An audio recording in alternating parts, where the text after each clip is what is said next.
day after the All-Star game went to a home run off in Atlanta. You know, in football, we evaluate turnovers after a game, right, or during a game. So we had a bit of a fumble yesterday that I want to acknowledge. We had the wrong music played after I introduced Steve Sarkisian, so mistakes happen. No ill intent there. And we'll make sure we do better in possessing our responsibilities. But turning from that, we begin today with the University of Alabama head coach, Kalen DeBoer. Kalen enters his second season, as you know, as the head coach at the University of Alabama. He led Alabama to a 9-4 record overall last year, 3-1 against teams ranked in the AP top 25. If you followed along the history that's been recited this week, here's a historical fact for you. That 9-4 record, the 9 wins actually, ties the most for a first-year head coach in Alabama history, matching the legendary Frank Thomas. All the way back in 1931, that was 2 years before that meeting I cited of the SEC that was held here in 1933. Kalen's been on the road a bit, traveling to places like Charlotte, North Carolina, Sioux Falls, South Dakota, and most notably Antigua before heading here to media days. He and I've had a couple conversations about, I think, his oldest daughter. He and his wife, Nicole, have 2 daughters. Alexis was named Big Ten Freshman of the Year as a softball player at the University of Washington with a batting average of .372, 20 home runs, and 54 RBIs. And their youngest daughter, Avery, plays volleyball and enjoys riding horses. Welcome to the stage, the University of Alabama head football coach, Kalen DeBoer.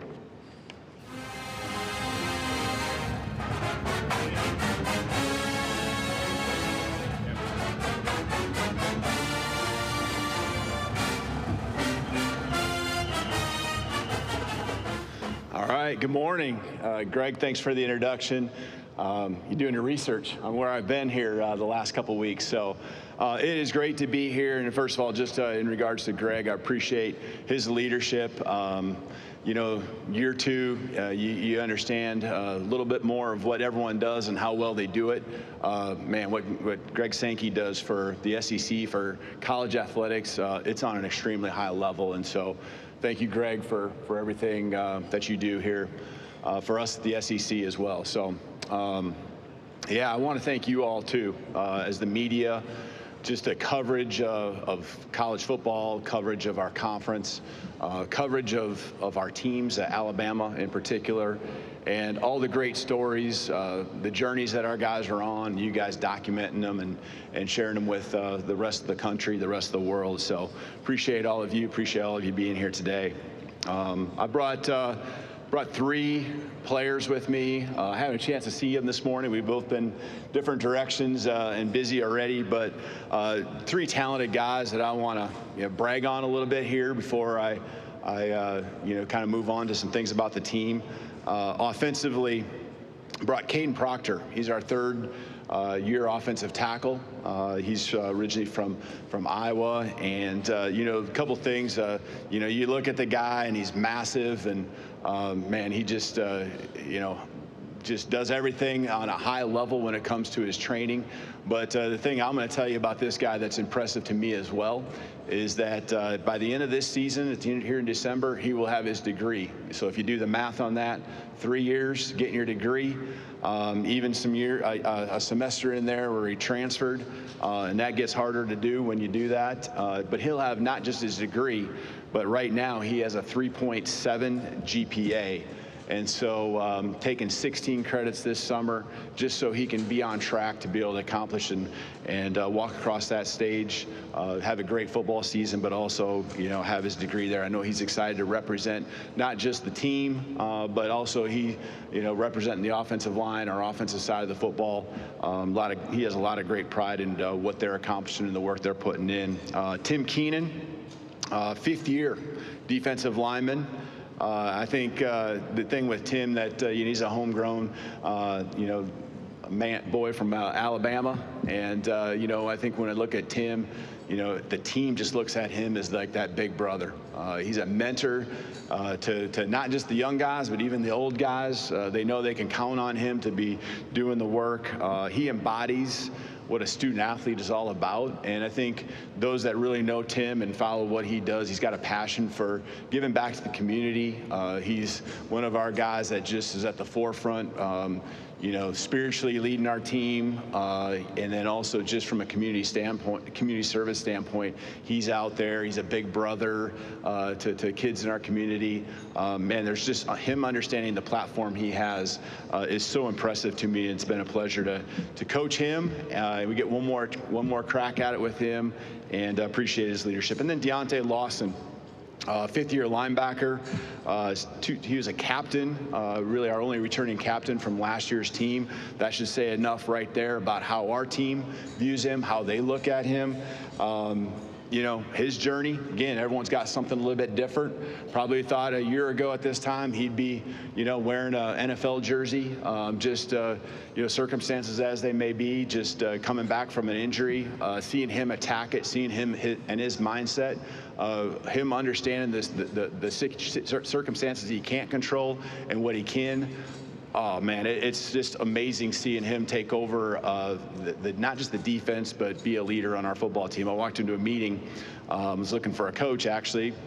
I walked in, and actually it was him holding a meeting with the linebackers.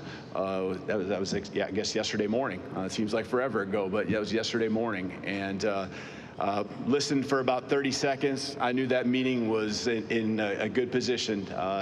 Coaching it like a coach. And when you have guys on the field that are like him, that understand the depth, the details, you know you're headed in the right direction and have a chance. So those are our three guys, super proud of them, their journeys.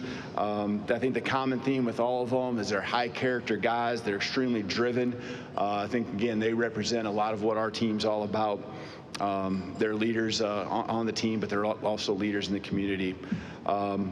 Before I move on to our team, one person I also want to thank is just our athletic director, Greg Byrne, just for his leadership. Much like Greg Sankey, you know, the world of college athletics and it ever changing. You got to have those people at the top that, you know, are working through it and coming up with solutions. And I can't thank Greg enough for the way he communicates with me on the direction we need to be going and what might lie ahead. I think his foresight's been critical going back to when I first got here, and especially even going back to a year ago on what it might look like with the evolving and the evolution of what college athletics looks like today.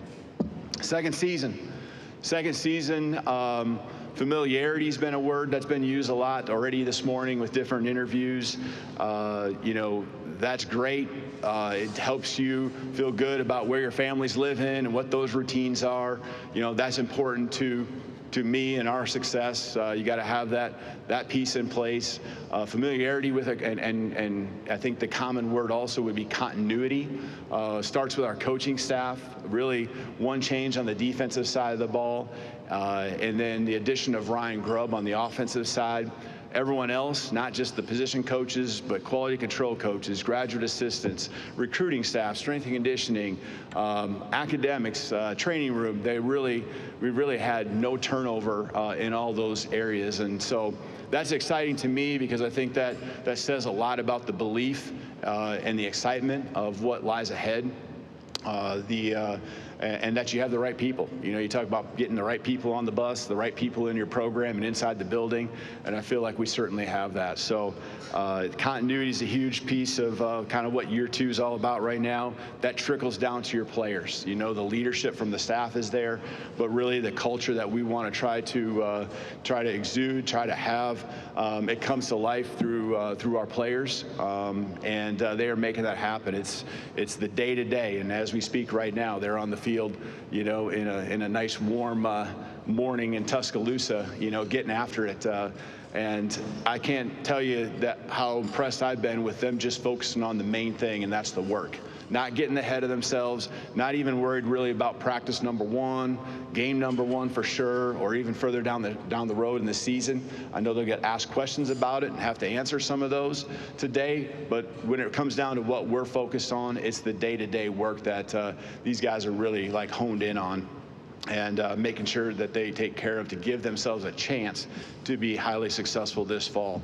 The team's an extremely coachable group. They compete with each other, a lot of competitions within, but just the competition against themselves to be the best they can be, they've really bought into that. When it comes to who we lost, really 8 seniors last year, 3 on defense, 2 on offense, 3 specialists, which God asked that question really the first time in a long time talking about our specialists. It's one of the positions and one of the areas you always kind of look past. But as much as we played young guys, we played, I think, the most freshmen on special team snaps in the entire league, and I really think it wasn't even close.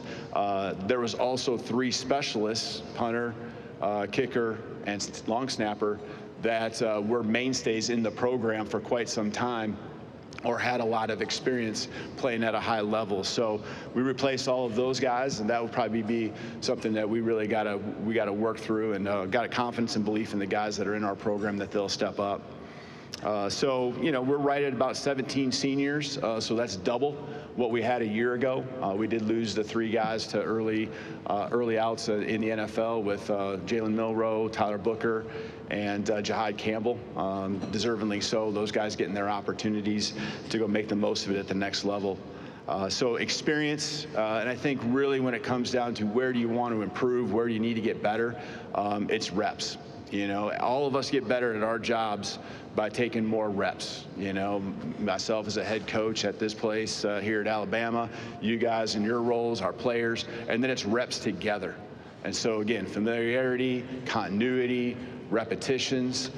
We got to be better in the big moments. We lost some close games last year, and we had chances, maybe not even the fourth quarter, but we had chances earlier in the game to separate ourselves or make a play here or there. And whether it was the belief or whether it was the confidence, a lot of that just comes through repetitions. And so we've really had a great offseason, understanding where we fell short, why we fell short, not just the what and the how, but the why. And I'm excited about our guys, taking those next steps, understanding when we get in those moments this year, those critical times, how to come through and make the play that's necessary to go win football games. We were undefeated at home, but we also struggled on the road. And we start this year on the road and go to Florida State, and we know that they're going to have something to prove as well. And so that's going to be, a great environment to get tested early on. And so, we don't need to look anything beyond that as far as our preparation or what might lie, because none of it matters unless we take care of business and do what we're doing, being our best in that week 1 game against Florida State. But being on the road and playing better on the road is certainly got to be a point that that happens, this year in our football program. Defensively, a lot of returners coming back. We excelled when it came to taking the football away. I think we're in the top 4 or 5 in the country there. Really the most takeaways that I think 28 was the number in the program going back 7-8 years ago. And when it came to yards per play and all that, it's all great stuff. But the key for our defense is get off the football field. And as the season went along, we did a better job of that early on. There were some times where we could have been better. And those led to games that came close. Those led to games that we maybe fell short. Offensively, I think it's just consistency. It's consistency in all areas. We want to have the ability to be balanced. That doesn't mean that the statistics look equal when the game's over or the season's done. But the ability to run the football when someone's taking the pass game and vice versa. When the opposite happens. So I think, more and more pieces coming together, the development of players at all positions. I'm excited about what we have there. An offensive line is where it really starts, really 6 guys that are strongly in the rotation with a lot of others that are up and coming and developing quickly that I could see, competing for spots as the season goes along as well. When it comes to overall as a program, physicality is the name of the game. When it comes to playing football, you wear the pads for a reason, right? And so physicality, that comes through the work to build your body, but that also comes through, toughness mentally as well. So I love, again, the work is what we're focused on right now, the main thing, keeping it that. I love the mindset. Doesn't guarantee anything, but it gives you a great chance. So excited about 2 weeks from today. At this very moment, I think we'll be on the football field practicing practice one. So it's come on fast. Media days usually represents that type of kickoff and signifies that we're here. And so I'm excited to get the ball rolling. So I'm open it for questions. Thank you, Coach DeBoer. If you have a question, raise your hand. We have Gianna, Nathan, and Drayden. We'll go ahead and come on up. We'll start right here in the center aisle. Barry? Yeah, Barry Tramble, Tulsa World. For 2 decades, the SEC dominated, built a great brand, winning national titles. Now the Big Ten's won 2 in a row. How important is it for the SEC, maybe Alabama, maybe somebody else, to stop that streak and get the SEC going again? Yeah, I think individually in our own programs, that's our responsibility to be at the top. Right, that's the expectation of, I know at Alabama, but also the expectation for the SEC as a whole. I still feel that the SEC, top to bottom, is as strong as you'll find. And we experienced that last year. You had games where you showed what your ceiling was, but you also had to back it up and play the next week against again, and it showed that every team in the league can win on every given Saturday. So yeah, we want to prove ourselves as a program, but also as a league as well. Coach will go right in front of me, about 3 rows back, the section to your left. Coach Joe Gaither at BamaCentral.com. On Monday, Greg Sankey opened up talking about 8 or 9 game conference schedule. Alabama has a lot of great home and homes going out into the next decade. What's your perspective on future SEC schedules? Yeah, I mean, right now that's above me. I know there's questions that get asked of the coaches and kind of as you work with your athletic directors, but that's beyond me right now. I know there's a lot of pros when it comes to strength and schedule, and I'm all for that. You look at our schedule this year, and again, that was built out years back as well. But we're playing Florida State, Wisconsin, one way, one at home, and so we're all about playing as many high-end games that you can possibly play, and certainly adding another SEC game to the schedule would accomplish that. Coach, we'll go over again to our left on the far aisle, about midway back. Connor O'Gara, Saturday Down South. Did your year one live up to the Bama standard? In which way? Or like to me personally, or what you evaluate to be the Bama standard? Do you feel like your year one lived up to it? Yeah, I mean, for if you internally ask us, no. Like we fell short of making the playoffs, as simple as that, right? And giving yourself a chance to go compete for a championship. I think there's a lot of things that I'm super proud of that are happening within the program that are part of the progression. Yeah, we want it right now too. So yeah, we fell short. Our guys, again, I'm proud of them and the way they've responded to, us, not realizing the goals that we set out to have, and getting back just to work, focusing on the main thing. I feel that's always been the case, but sometimes there's just ups and downs you got to go through, unfortunately, that we had to experience. But in the end, we're going to take advantage of the failures we've had and be better because of it. Coach, we'll go to our other side, or to the right here in the second row. Coach J.D. Zaza, WVU A23. Last season, Jahad Campbell was a massive part of your pass rush. Who are some players that have stood out to you on that side of the ball after spring practice and then going into fall practice? Yeah, Jahad, a lot of versatility that he brought, and obviously that's why he was a high-end draft pick. I think, guys like LT Overton jump out at me. LT in particular, he was there a lot last year, and I think again those are the next steps you want to take. Now, just not just he, but a lot of the guys finishing plays. But LT's got it in him. He's got the skill set. He's got those instincts. He continues to hone in on taking it to the next level. Quay Rusaw is another guy. And then there's some underclassmen that are coming up that I think are doing a nice job too, and looking forward to their progress that they've made physically to be able to put themselves in a chance to be able to let their work happen on the football field on Saturdays. Coach, we'll go in the section right in front of me, second row. Thanks, Coach. Larry Carlson, History of Longhorn Sports. I was wondering if you could discuss the quarterback room and maybe handicap things for us a little bit? You bet.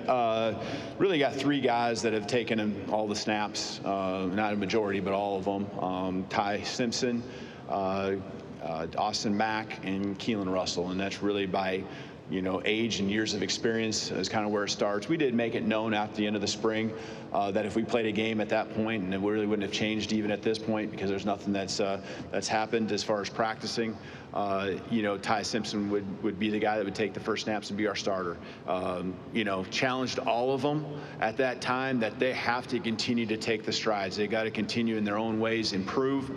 They've really, I know, worked hard to do that. And excited to see that progress 2 weeks from today. But they have the tools. Ty, throws a catchable ball. He's smart. He's been in college football now. He's going year 4. He's seen the ups and downs. He's got great relationships with the team. He's a leader that way. He's really owned things, I think, on another level. And then, Austin Mack. I mean, if you walked in here, the guy's 6'6", 230, 235. He's got a presence about him, and that carries over to how he throws the football. Just really took his most meaningful snaps in college this spring, working with the 1s and 2s. And then Kalen Russell, you would never have guessed that he's I guess a lot of guys would be graduating from high school here about a month ago. Really a high school senior, early enrollee that came in and just learning the system, learning college football, taking these huge strides in the course of the spring. And now, again, getting that install over and over again in the summer and going into the fall, I'm confident he's going to make big jumps as well. So those are the 3. Kind of told you if we played today where it would be, but all 3 of them have the potential to do some really big things in our offense. I think a lot of it has to do with what's around them as well. But we're going to stay in this section to our left about halfway back. Hey, Coach. Nick Wiggins over in Mobile, Alabama with WNSP. Last year, kind of unexpectedly, Ryan Grubb joined Seattle after you were expecting him to be offensive coordinator here at Alabama. What was the adjustment last year without him? And then what are you looking forward to now finally having him back here in Tuscaloosa? Yeah, I think that's one of the things. I mean, we had 4 guys on offense that were, from a staff standpoint, that were coming down, and ended up being 2 with Ryan Grubb. Scott Huff was also taken there up in Seattle. And so, man, when a guy puts in as much time, giving it everything he has to the program I'm a part of and working alongside of him, it was one of those moments that was bittersweet, right? Because you want him here with you. I'm talking about Ryan Grubb here at Alabama, but also someone you've coached with for 12, 13 years, known for even longer. What an opportunity. Go be a coordinator in the NFL. And I thought he had a great year. Thought he did an amazing job. He was certainly ready and prepared for it. But things happen for a reason. And, him getting the chance to come here and just add to our staff at the level you're talking about with an elite offensive mind, our familiarity with each other, the efficiency we have when it comes to the day-to-day work, off-season, in-season, it certainly helps us, gain even more momentum going into, this fall. But the rest of the staff's been awesome in how they embraced Ryan Grubb coming in. The players have as well. And then, Ryan's hit the ground running and added some things, on the things he's learned. I mean, when you go through your career, and every year you're going to get better if you have the right mindset.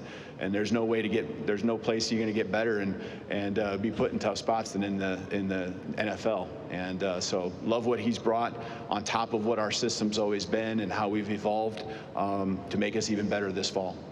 Coach, we're going to go over to the right side on the far aisle over here to our right.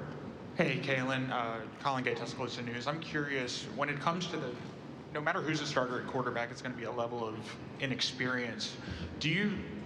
Are you confident in, whoever's named the starter, their ability to run your offense and to be that leader with the level of inexperience that they have? Yeah, I mean, I think that's a valid question, right? I mean, experience is a big deal. You know, trying not to do too much when you don't have to, taking what they give you, trying to prove yourself to your teammates, to everyone watching. So just trying to work through that. And again, that's where consistency and continuity and just them being comfortable with Ryan Grubb, Nick Sheridan, you know, Mitch Dollins, analyst, senior analyst on our staff, myself, just, you know, them knowing that, hey, we believe in you. And just be you, go out there and, you know, don't try to do too much. Just go execute what you're supposed to.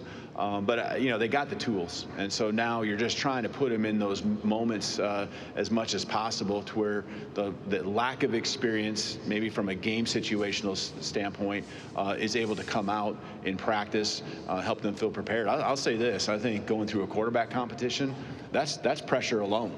You know, these guys are going through pressure every throw. You know, whether it was a competition or not, we would analyze and break it down and chart it. But you know, every throw and every drive that these guys are a part of, it's critical. You know, to them, you know, winning the job. And I think sometimes going through a competition prepares you for the pressures that are going to come within a season. I've seen that over and over throughout the years when I've had other competitions as well. Coach, we'll go right up front here to our left, front row. Morning, Coach. John Burrows with On Texas Football. In your time at Washington, you played against Texas and Steve Sarkisian twice, and you've come out 2-0 in those games, games that have proven to be pretty difficult for other coaches. What do you remember about those games that gave you an edge that other coaches can't really seem to find? I mean, your players made plays, right? They made plays when you needed it most. It might be scoring, it might be knocking a ball down, it might be, you know, getting the big stop. Coach Sark is an elite football mind. He's an elite football coach. He's been doing it as a coordinator, as a head coach on a high level. And so going into those games, had nothing but the most respect. Walking out of it, that didn't change. And so, you know, it showed just even in his transition to the SEC last year, you know, that, you know, he evolved and made those adjustments and did the things he had to do to put himself in a spot to not just be playing for a championship, but also in the playoffs. Coach, we'll go over to our left-hand side again on the far out. Hey, Coach. Chris Marlowe, LouisianaSports.net. You're 15-3 against top 25 teams as a head coach, which is the best record in the country of anybody. However, 10 of your 13 losses have come against unranked teams and in games you were favored in. How do you find ways to be more consistent and win the games you're quote-unquote supposed to win? Yeah, I mean, I think it's learning from those mistakes. A lot of those losses happened in year one at different places. You know, and so you want year two, you know, to be moments of growth and where you can polish and clean things up. Areas when you installed offense, defense, special team schemes that are just your foundation, that you can now just, you're never taking it for granted. You're starting over from scratch every single season, but now you build on tangents based on the personnel you have, which help you win more football games. And again, a lot of it comes down to those big moments, you know, building a culture where you keep fighting till the very end, because there's going to be close games, and a lot of those wins you're talking about came down to the very end. There was even moments when it probably looked kind of bleak at times, but you fight, you execute, and you find a way to win. And so that's what we got to do here going into year two at Alabama as well. We have time for one more question. It's in the section right in front of me, third row. Hey, Coach. Theodore Fernandez, BAM Central. You've talked a lot about the staff. I want to ask you about Nick Sheridan. How huge was it getting him back, both from a staff continuity perspective and as far as all the players that he's worked with over the past year and a half now? Yeah, absolutely. You know Nick going back to 2019. The guy is unbelievable when it comes to just his offensive mind, football mind, not just offensive mind. You know, his organization, the way he teaches, the way he recruits. I mean, he's recruited at a high level. His involvement with our team, going back to, again, he had to kind of throw a staff together there, helped me put that together in a short amount of time there in February last year before spring ball started in March. You know, there was different styles of things that we did offensively last year relative to what, you know, we had done. So we were finding our own last year as well. And you're going to always do that based on the personnel you have. But he and Ryan Grubb, their relationship is amazing. And again, it goes back to 2 strong years that they had together, putting together elite offenses there at Washington too. And so seeing these guys come together, pick each other's brain, you know, Nick's been able to share along with the rest of the staff, Jamarcus Shepard, you know, the rest of the staff with Coach Grubb, Ryan Grubb, what they felt, why they did things. You know, myself as well, but it's helped us take those next steps, be more efficient. He's got deep relationships with our players because that's just the type of guy he is. He's high character through and through.